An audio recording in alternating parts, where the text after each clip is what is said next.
Good afternoon. Thank you for joining. My name is Michelle Beckshire from Beckshire Immigration Law. Today I'm going to be talking a little bit about the O-1 visa, otherwise known as the Visa for Extraordinary Ability, the Talent Visa. The idea with this visa is that it can be used for really anyone who has a talent.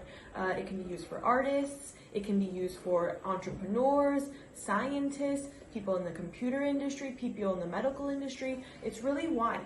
So, what I see is that there's people who come in and they really don't think that they qualify for an O-1 visa, but after reviewing the criteria, they're surprised to hear that they really do qualify and that it is actually the best option for them immigration-wise. So if you think that you may qualify, don't hesitate to contact me, but just so you know, this is just for informational purposes. So if you want to know more about your specific situation, you can contact us directly.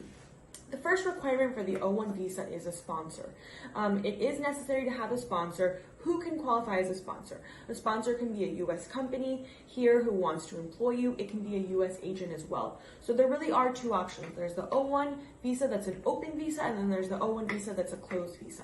The O-1 open visa gives you much more flexibility to be able to work with several different employers. In that situation, you're going to have a representative, or for example, if you're an actor, if you're an artist, a talent agent represent you, and that's going to give you flexibility to work with several different employers throughout your O-1 visa here in the United States.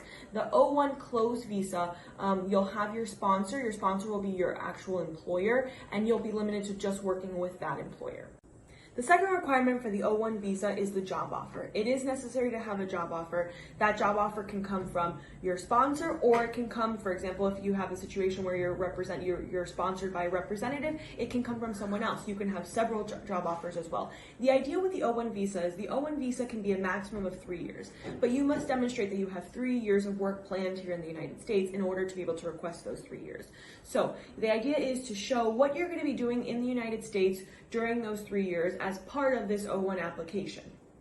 The third requirement for the O-1 visa is meeting the criteria, right? So this is going to be the part that's going to be most document heavy. This is where you really have to show that you qualify for the O-1 visa as a talented individual, as an individual of extraordinary ability. And what can you include as part of the O-1 application? That's what everyone wants to know.